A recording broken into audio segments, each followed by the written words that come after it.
Vande Mataram.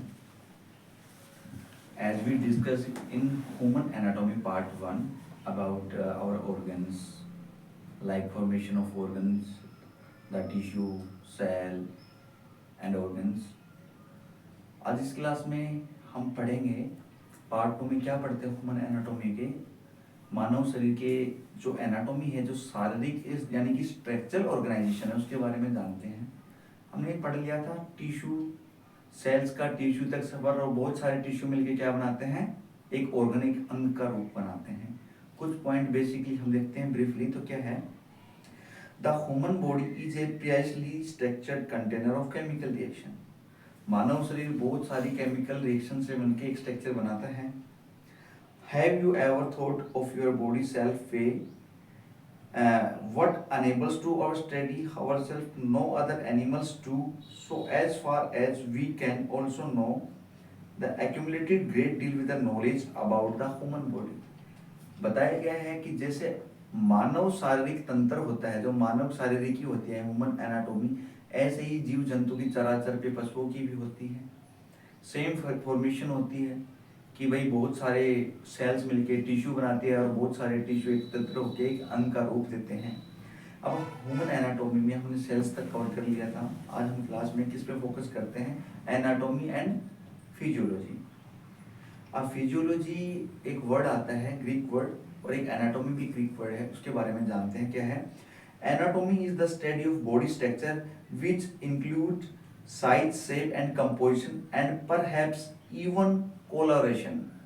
कि anatomy क्या होती है बॉडी स्ट्रक्चर की एक अध्ययन होता है जिसमें क्या होता है उसका साइज क्या उसका साइज है, क्या उसकी शेप है, किस टाइप की कंपोजिशन है, उसके बारे में स्टडी करते हैं। अदर हैंड हम फिजियोलॉजी में क्या पढ़ते हैं फिजियोलॉजी में पढ़ते हैं physiology is the study of how to body functions. अपने बॉडी के फंक्शन कैसे काम करते हैं, कैसे कार्य करते हैं। The physiology of red blood cells यानी कि RBC for example includes what these cells do, how they do it and how they related to the function of the rest of the body। Physiology में पढ़ाया गया है हमें यानी कि लाल रक्त कोशिकाएं रेड ब्लड कॉर्पोशल्स यानी कि रेड ब्लड सेल्स के बारे में कि बॉडी फंक्शंस के साथ मिलकर और उनके साथ कैसे कार्य करते हैं उसके बारे में हम ब्रीफली जानते हैं। वो क्या जानते हैं, एक वर्ड आता है पैथोफिजियोलॉजी। अब pathophysiology is the study of disorder of the functioning and knowledge of the normal physiology makes such disorder easy to understand। For example, you are probably familiar with the anemia called iron deficiency anemia। इसमें क्या होता है anatomy का काम क्या था says size and compositions का। Physiology का काम क्या है आरबीसी का सर्कुलेशंस का बारे में बताना, अंगों के बारे में बताना, कहाँ पे क्या फंक्शन होता है शरीर में आरबीसी के साथ हो। और पैथोफिजियोलॉजी में क्या होता है इसमें ये होता है कौन से फंक्शन में इनप्रोपरेट रूप से कार्य चल रहा है उसको बोलते हैं पैथोफिजियोलॉजी। उसके बाद में हम पढ़ते हैं लेवल ऑफ ऑर्गेनाइजेशंस। ये है अपना मेन टॉपिक आज का। The human body is organised into structural and functional levels of increasing complementary या इंक्रीजिंग कॉम्प्लेक्सिबिलिटी यानी कि our human body is the complex function of anatomy and the physiology and जिसमें हम क्या जानते हैं ह्यूमन बॉडी किसकी होती है स्ट्रक्चरल एंड फंक्शनल लेवल की होती है ढांचे की और उनके फंक्शंस की कि अपना ढांचा क्या होता है और ऑर्गन्स का फंक्शन कैसे क्या कार्य करते हैं। तो human anatomy is the structural composition of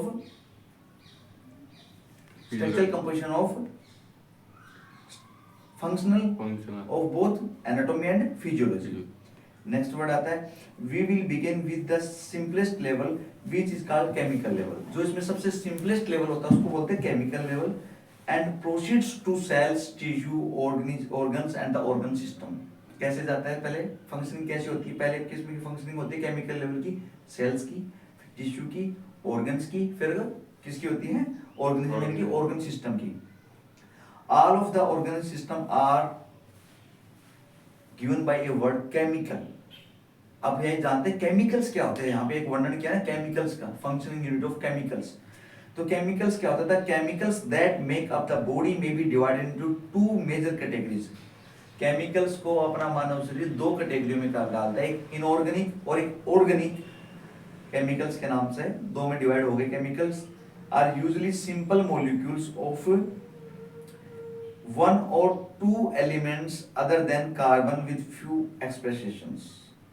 कहने का मतलब क्या है, केमिकल्स क्या होते हैं? केमिकल्स का मतलब क्या होता है? रासायनिक। और इसकी दो कैटेगरी होती है, एक ऑर्गेनिक एक inorganic.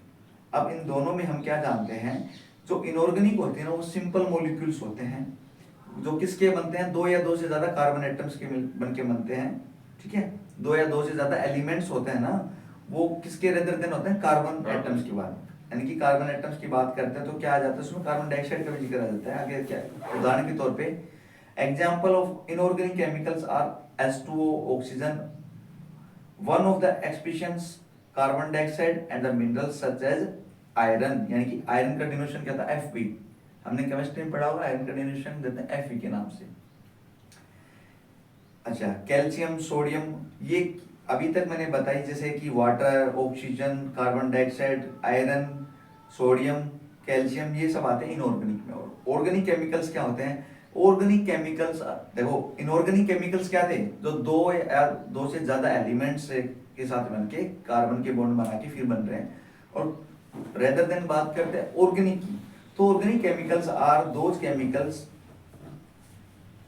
which are very complex and always contain the elements of carbon and hydrogen। Organic जो होते हैं केमिकल्स, वो हमेशा कार्बन और हाइड्रोजन के एटम्स हमेशा उसमें साथ मिलते हैं, ठीक है, और वो बहुत ही कॉम्प्लेक्स होते हैं। In this category of organic chemicals are carbohydrate. तो ऑर्गेनिक कंपोनेंट, इसमें कंपोनेंट्स में या केमिकल्स में क्या आता है, carbohydrates, fats, proteins and nucleic acid आता है। The chemical organization of the body is the subject of next chapter। अब नेक्स्ट चैप्टर में क्या पढ़ते हैं? अब अभी तक हमने क्या पढ़ा,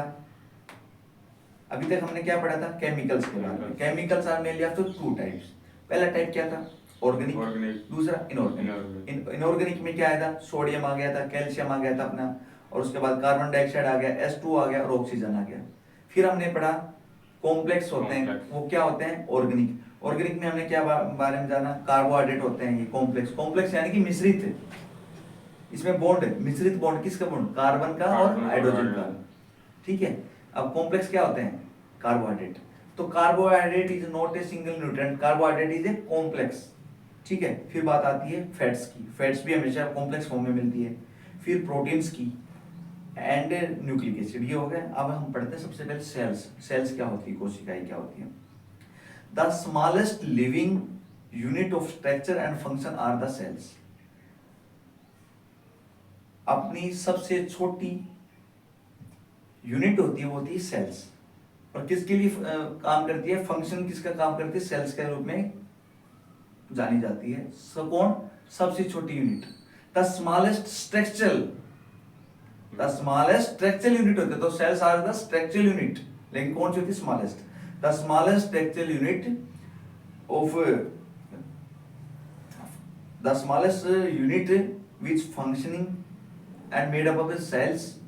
there are many different types of human cells. उसमें बहुत ही अलग अलग टाइप की ह्यूमन सेल्स होती है, जिसमें क्या जिक्र आता, through they have all certain similarities. उनकी खुद की अलग अलग अपनी अपनी विशेषताएं होती है अलग अलग सेल्स की। Each type of cell is made of chemicals। और जो प्रत्येक सेल्स होते हैं किससे बनके मिलती है, केमिकल्स से। मैंने क्या, केमिकल्स के अंदर सेल्स पढ़ रहे हैं हम, ठीक है। सबसे पहले सेल, फिर टिश्यू, ऐसे पढ़ेंगे। तो क्या पढ़ा हमने, each type of cell is made of chemicals and carries out specific chemical reactions। Her cell की अलग अलग अपनी सिमिलरिटीज होती है जो कि केमिकल से बन के मिलती है, और केमिकल्स की अपनी अपनी अलग रिएक्शंस होती है। Cell structure and function are discussed. अब नेक्स्ट पॉइंट आता है टिश्यू। टिश्यू क्या होती है, a tissue is a group of cells. Cell क्या थी, स्ट्रक्चरल, स्मॉलेस्ट स्ट्रक्चरल यूनिट थी। टिश्यू क्या है, tissue is a group of cells with similar structure and function, जिसके साथ सिमिलर स्ट्रक्चर और फंक्शन होता है। समान स्ट्रक्चर होता है, समान ही क्या होता है, उसका फंक्शन होता है। There are 4 group of tissues. 4 type के टिश्यूज होते हैं। 4 ग्रुपों में टिश्यू को 4 ग्रुपों में बनाया। फर्स्ट ग्रुप में क्या आता है टिश्यू का, उसका नाम है एपिथियल टिश्यू। एपिथियल टिश्यूज क्या होते हैं, cover the body Epithelial tissue cover on line body surface. Some are capable of producing secretions of specific functions. The outer layer of the skin and sweat glands are example of epithelial tissue. जो अपनी चमड़ी है, जो अपने skin है, जो मांसपेशियों के ऊपर जो पहली लेयर होते हैं ना, एपिथेलियल टिश्यू बोलते हैं उसको। क्या बोलते हैं?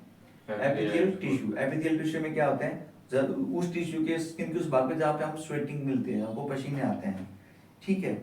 अब क्या होता है, internal epithelial tissue includes the walls of the capillaries and the kidney tubules are also type of epithelial tissue, ठीक है। अब एपिथेलियल टिश्यू के बारे में भी जान लिया हम भाई कि 4 ग्रुपों में टिश्यू हैं। दूसरा टिश्यू क्या था, कनेक्टिव टिश्यूज। वो टिश्यू जो अपने आप को कनेक्ट रखते हैं। किससे कनेक्ट रखते हैं? Connective tissues are those tissue which connect and supports parts of the body. Some transport of store minerals, यानी कि मटेरियल्स की बात कर जाते हैं, जिसमें मिनरल्स भी आएंगे। स्टोरेशन यानी कि ट्रांसपोर्टेशन का काम करता है कनेक्टिव टिश्यू। तो क्या बोला गया है, connect and support part of the body, some transport और स्टोर मटेरियल्स। कुछ तो ट्रांसपोर्ट का काम करते हैं और कुछ मटेरियल को स्टोर करने का काम करते हैं कनेक्टिव टिश्यू। अब जो एसेंशियल चीजें होती हैं उनको स्टोर कर लेते हैं, और जो दूसरे ऑर्गन के लिए रिकमेंड यानी कि जरूरी होती है उनको क्या करते हैं, ट्रांसपोर्ट यानी कि स्थानांतरित करना, ठीक है। Blood bone, cartilage and adipose tissue are example of this group. जो अपनी कार्टिलेज होगी, ब्लड ग्रुप हो गए, ब्लड्स के ग्रुप हो गए ब्लड बोन के, तो अपनी ब्लड बोन होगी भाई जिसमें रुधिर का संचारण होता है जिस अपनी हड्डी में के अंदर, एक तो वो ब्लड बोन। दूसरा क्या होता है, कार्टिलेज, जो अपने घुटने के बीच में कार्टिलेज फ्लूइड मिलता है जो पोटेशियम से बनता है। And the adipose tissue is the examples of connective tissue. Next third group क्या आता है टिश्यू में, muscle tissue. Specialised for contraction, अभी कॉन्ट्रैक्शन का काम करती है, यानी कॉन्ट्रैक्शन है कि एक बॉन्ड बनाती है किसके साथ, विच ब्रिंग्स अबाउट मूवमेंट, जो अपने स्ट्रक्चर के साथ में क्या मूवमेंट का काम करती है। Our skeleton muscle and the heart are example of muscle tissue. जो कंकाल तंत्र के साथ में मिलके जो मसल टिश्यू का कार्य क्या होता है, मसल टिश्यू का कार्य क्या होता है, it's brings a movement on skeleton mass and heart is the example of muscle tissue. अब नेक्स्ट पॉइंट उसमें क्या बताया, which is found in organs such as urinary bladder and stomach। अब मसल टिश्यू का वर्णन एक तो हृदय में हो गया, एक अपने गुर्दा के ब्लैडर पे, और एक अपना हो गया उस पे उदर पे, स्टमक पे, ठीक है। नंबर फोर्थ ग्रुप की कौन सी टिश्यू के 4 ग्रुप में फोर्थ में क्या थी, नर्व टिश्यू। अब nerve tissue specialised to generate and transmit electrochemical impulses. ये सभी वर्ड समझना।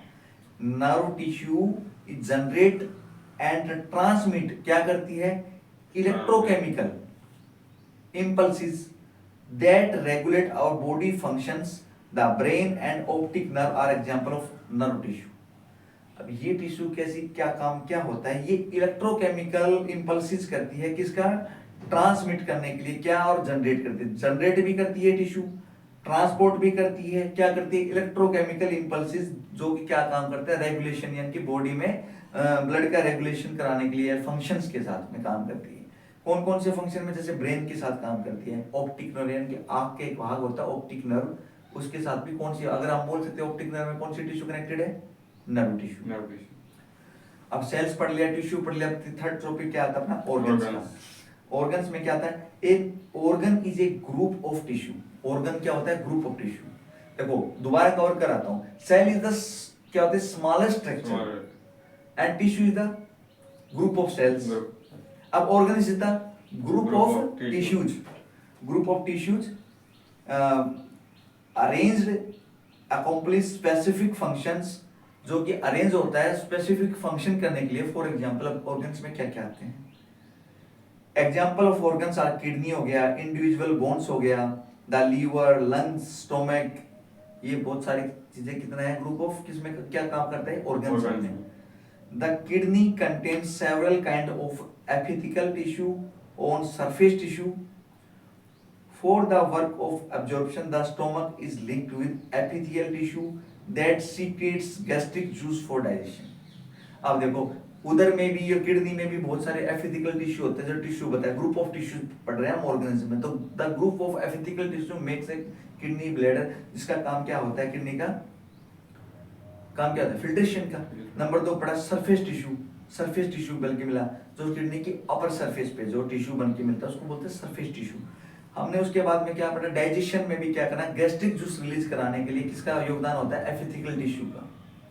ऑर्गन्स पढ़ रहे हैं ना गैस्ट्रिक जूस के लिए। अब क्या था, smooth muscle tissue in the wall of stomach contracts to mix food with gastric juice and propel in the small intestine. अब इनका टिश्यू का क्या काम करता है, जो स्मूथ मसल होती है, जो स्मूथ मसल टिश्यू की, वो क्या करती है, स्टमक है ना, स्टमक में क्या करती है, जो अपना फूड प्लस में गैस्ट्रिक जूस दोनों का एक केमिकल रिएक्शन बना के और क्या काम कराता है, डाइजेशन यानी कि एब्जॉर्प्शन का काम करती है।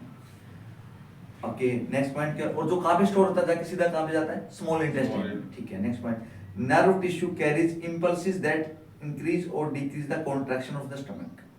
अब जितने भी उतार चढ़ाव स्टमक में आते हैं केमिकल्स के जो बनते हैं, वो क्या काम करते हैं, कनेक्टिव टिश्यू, जिसमें क्या पढ़ा हमने, नर्व टिश्यू क्या। तो नर्व टिश्यू का काम क्या होता है, नर्व टिश्यू को हमने एग्जांपल कहाँ पढ़ा, एक ब्रेन में और एक ऑप्टिक नर्व में। लेकिन एपिथेलियल टिश्यूज के साथ मिलके उनका काम क्या था, एपिथेलियल टिश्यू का गैस्ट्रिक जूस रिलीज कराना for absorption and for digestion of the stomach. But nerve tissue भी है यहाँ पे एक रोल प्ले कर रही है, और क्या कर रही है, इंपल्सेस करा रही है, increase and decreases of the contractions of the stomach. ठीक है, अब हम आते हैं, ये हो गया, देखो सेल्स पढ़ लिया हमने, टिश्यू पढ़ लिया हमने, ऑर्गन्स पढ़ लिया। अब हम आते हैं ह्यूमन ऑर्गन्स यानी कि ऑर्गन सिस्टम पे। अब सबसे बारे में पहले जानते हैं ऑर्गन टिश्यू क्या होते हैं। An organ system is a group of organs. Organ system में क्या होता है, ग्रुप ऑफ ऑर्गन्स का, यानी कि अंगों का समूह ही क्या होता है, अंग का सिस्टम, यानी अंगों का सिस्टम है organ system. That all contribute to a particular function, जो अपना हर ऑर्गन एक पर्टिकुलर फंक्शन करता है। Examples are the urinary system, मूत्राशय का जो सिस्टम होता है ना कि यूरिनेटरी सिस्टम, वो भी क्या था, ग्रुप ऑफ सिस्टम में आता है उदाहरण के तौर पे। दूसरा आता है डाइजेस्टिव सिस्टम, पाचन तंत्र हो गया। तीसरा आता है रेस्पिरेटरी सिस्टम, श्वसन। फिर आता है अपने उसके बाद में क्या पॉइंट आता है, we are discussing about a word came कि यूरिनेटरी सिस्टम। यूरिनेटरी सिस्टम में क्या था, which consist of the kidneys, ureters, urinary bladder and urethra. ये कुछ उसके ऑर्गन्स के क्या होते हैं, हेल्थिंग फंक्शंस के जो क्या होता है, part of the urinary system के। ठीक है, अब उसके बाद these organs all contribute to a formation and the elimination of urine. अब ये सारे ऑर्गन्स जो फंक्शन है इसके, जो कंट्रीब्यूट कर रहे हैं, जो यूरिनेटरी सिस्टम के साथ में क्या क्या मिला है, किडनी मिली है, और अपना यूरेट्रस मिला है, यूरिनेटरी ब्लैडर मिला है, और यूरेथा, ये सब मिलके क्या फॉर्मेशन करती है, यूरिया की। क्या किसकी फॉर्मेशन करती है, elimination of urea. Formation eliminate करना यानी कि शरीर से बाहर करना, यानी कि फिल्टर करना, किसका, यूरिया का। यूरिया बोले तो यूरिया किसकी फॉर्म में, यूरिन की फॉर्म में। अब ये सब मिलके एक कंप्लीट ऑर्गेनिक सिस्टम बनाते हैं, जो इसका काम क्या होता है, फॉर्मेशन ऑफ यूरिया यानी कि urine and eliminate from our body यानी कि बाहर से निकालना। As a starting point, we are discussing human body with their general functions and some representative organs. अब हम ये क्या पढ़ते, एक फिगर बना के दिखाया गया है किडनी का, जहाँ पे हमने क्या देखा है, यही जो मैंने बातें बताई, formation of urine and eliminate, how to eliminate from the body with the help of organic system, यानी कि ऑर्गन सिस्टम में। अब कुछ ऑर्गन सिस्टम की एक टेबल है, उसमें क्या दिया गया है, उसमें बोला गया है सिस्टम और फंक्शन। जैसे कि कहा गया है इंटीग्यूमेंट्री सिस्टम, इसमें क्या था, is a barrier of pathogens and the chemicals. ये बैरियर किसका करता है, पैथोजेंस और केमिकल्स का। दूसरा पॉइंट क्या है, प्रिवेंट्स एक्सेसिव वाटर लॉस, जो हमें किससे बचाता है, वाटर लॉस होने से बचाता है। इसमें कौन कौन से ऑर्गन काम करते हैं, स्किन करती है और सब कॉन्टिनेंट टिश्यू काम करती है। ठीक है, एक दूसरा सिस्टम है स्केलेटन सिस्टम, जिसका क्या काम होता है, स्पोर्ट्स द बॉडी, वो बॉडी का सपोर्ट, एक टाइप का सपोर्ट ही है बॉडी का है ऑर्गन, स्पोर्ट्स द बॉडी। दूसरा यानी कि कंकाल, तो शरीर का कंकाल। दूसरा क्या है, protect internal organ and red bone marrow. इसका क्या करती है, प्रोटेक्ट करती है। दूसरा तीसरा पॉइंट क्या है, provides a framework to a move by muscles, एक फ्रेमवर्क, एक ढांचे को संपूर्ण रूप देती है, framework by the help move by the muscles. इसका काम कहाँ होता है, बॉडी के ऑर्गन्स, बोन्स और लिगामेंट्स का। तीसरा आता है मस्कुलर सिस्टम। मस्कुलर सिस्टम क्या था, मूव द स्केलेटन, प्रोड्यूस और हीट, दो कार्य होते हैं जहाँ जिसका काम क्या था, मसल्स का और टेंडन्स का। फिर आता है नर्वस सिस्टम। नर्वस सिस्टम में क्या है, इंटरप्रेट सेंसरी इंफॉर्मेशन। सेंसरी बोले तो जैसे हर टीवी का रिमोट का एक सेंसर होता है, ऐसे ब्रेन के भी नर्व सेल के एक सेंसर होते हैं, जैसे पेन किया, यहाँ पे पेन हुआ है, तो किसका इंडिकेशन का काम करते हैं, इंटरप्रेट किसके करते हैं, सेंसर इंफॉर्मेशन का, सूचनाओं का। तो सेंसेशन से अपने को जो सूचनाएं प्रोवाइड करते हैं, भाई यहाँ पे जैसे सूचना मिली ब्रेन को कि यहाँ पे किसी ने काट लिया, हम नेल्स कट गए, वो कर गए, तो मतलब कुछ भी सब टाइप्स ऑफ फंक्शंस, ये क्या काम करती है, सेंसरी इंफॉर्मेशन। अब नर्वस सिस्टम का नेक्स्ट पॉइंट क्या है, regulate body function such as movement by means electrochemical impulses. मैंने क्या बताया था, इलेक्ट्रोकेमिकल इंपल्सेस का काम भी नर्वस सिस्टम में क्या करता है, कनेक्टेड होके क्या चीजें करती है, नर्व टिश्यू के साथ में। इसका काम क्या होता, कहाँ कहाँ होता है बॉडी में, ब्रेन्स में, नर्व्स में, आईज में और ईयर्स में, ठीक है। फिर आता है एंडोक्राइन सिस्टम। एंडोक्राइन सिस्टम का काम करता है regulates body function such as growth and reproduction by means of hormones के। नेक्स्ट पॉइंट क्या आता है, regulates day by day metabolism by means of hormones. Endocrine का काम क्या हो गया, रिप्रोडक्शन क्या हो गया, हॉर्मोन्स के साथ में। दूसरा क्या हो गया, दिन बाय दिन में क्या होता है, मेटाबॉलिज्म में उतार चढ़ाव होता है, उसके भी हॉर्मोन्स के साथ में उनका। इनके लिए पार्ट ऑफ ऑर्गेनिज्म क्या होते हैं, हॉर्मोन्स के, थायराइड ग्लैंड, पिट्यूटरी ग्लैंड और पैंक्रियाज। नेक्स्ट आता है सर्कुलेटरी सिस्टम। सर्कुलेटरी सिस्टम की डेफिनेशन क्या है, transport blood and nutrients to tissue and remove waste product. इसका काम क्या होता है, अपने टिश्यूज में या अपने ऑर्गन्स में ऑक्सीजन का और मिनरल्स का क्या करता है, न्यूट्रिएंट्स, यानी कि न्यूट्रिएंट्स में मिनरल्स का क्या करती है, सर्कुलेट करता है। और किस और क्या काम करते हैं अपने शरीर में, वेस्ट प्रोडक्ट को बाहर निकाल के। इसके हेल्पिंग ऑर्गन्स कौन सा होगा, हार्ट, ब्लड एंड आर्टरीज। फिर आता है लिम्फेटिक सिस्टम। लिम्फेटिक सिस्टम का return tissue fluid to our body. जो ऊतक का जो अपना फ्लू होता है, यानी कि फ्लूइड होता है ऊतक का अपना टिश्यूज का, उनको क्या कराती है, रिटर्न्स करवाती है, कहां से, ब्लड से। और दूसरा पॉइंट क्या है, destroy pathogens that enter body and provides immunity. और शरीर में इम्यूनिटी बनाने के लिए जो पैथोजेंस होती है उनको डिस्ट्रॉय करती है, क्या करता है, लिम्फोटिक सिस्टम। इसके हेल्पिंग ऑर्गेनिज्म है spleen, lymph end nodes, lymph nodes, spleen and lymph nodes. Next system आता है रेस्पिरेटरी सिस्टम। रेस्पिरेटरी सिस्टम का काम है, क्या होता है, exchange oxygen and carbon dioxide between the air and the blood. यानी कि शरीर में रेस्पिरेशन के ड्यूरिंग ऑक्सीजन का और कार्बन डाइऑक्साइड का रिप्लेस करना, इनटेक एंड रिलीज करने का। जो कार्बन डाइऑक्साइड हम रिलीज करते हैं, ऑक्सीजन को कैरी करते हैं, ऑक्सीजन हमारे खून तक यानी कि रक्त तक उसका संचारण करना, ये इसका काम, किसका काम होता है, ये रेस्पिरेटरी सिस्टम का काम होता है। और ऑक्सीजन लंग्स तक चलेगी तो ब्लड में भी जाएगी। इसके हेल्पिंग ऑर्गन्स क्या है, एक तो लंग्स हो गए, लंग्स हो गया, ट्राचिया, लंग्स एंड डायफ्राम हो गया। ये सारे किसका है, रेस्पिरेशन सिस्टम के ऑर्गन्स हैं। लगना आता है यूरिनरी सिस्टम। यूरिनरी सिस्टम में क्या होता है, यानी कि यूरिनरी सिस्टम में क्या होता है, remove waste product from the blood. जो अपने शरीर से वेस्ट प्रोडक्ट होता है उनको बाहर निकालना। दूसरा point, regulates volume, pH and the pH of blood and tissue fluid. इसका किसका रेगुलेट्स करती है, वॉल्यूम। वॉल्यूम यानी कि क्या होता है, उसकी डेंसिटी में, यानी कि उसकी मात्रा है वॉल्यूम इसकी, किसकी, ब्लड की। पीएच वैल्यू ऑफ ब्लड किसका क्या काम करती है, रेगुलेट क्या करती है, regulate the volume of pH value of the bloods and tissue fluid. अब इसके हेल्पिंग ऑर्गन यानी कि यूरिनरी के हेल्पिंग ऑर्गन क्या आ गए, किडनी, यूरिनरी ब्लैडर, यूरेथा, ठीक है, जो मैंने बताया भी था। नेक्स्ट अपना क्या आता है, रिप्रोडक्शन सिस्टम। रिप्रोडक्टिव सिस्टम में क्या आता है, प्रोडक्ट एग और स्पर्म क्या बनाती है, फीमेल्स में तो एग्स बनाना और मेल्स में जाइगोट यानी कि स्पर्म बनाना, किसमें, रिप्रोडक्शन सिस्टम। दूसरा पॉइंट इसका क्या था, in women's provide the site of developing embryo foetus. Embryo यानी कि पेट में, स्त्रियों के गर्भाशय में जो भ्रूण बनता है वो किसके थ्रू बनता है, रिप्रोडक्टिव सिस्टम। इसको रिप्रोडक्टिव सिस्टम बोलते हैं। इनकी रिप्रोडक्शन का काम क्या होता है, जनन तंत्र, प्रजनन तंत्र, प्रजनन की जो प्रक्रियाएं होती है उसमें।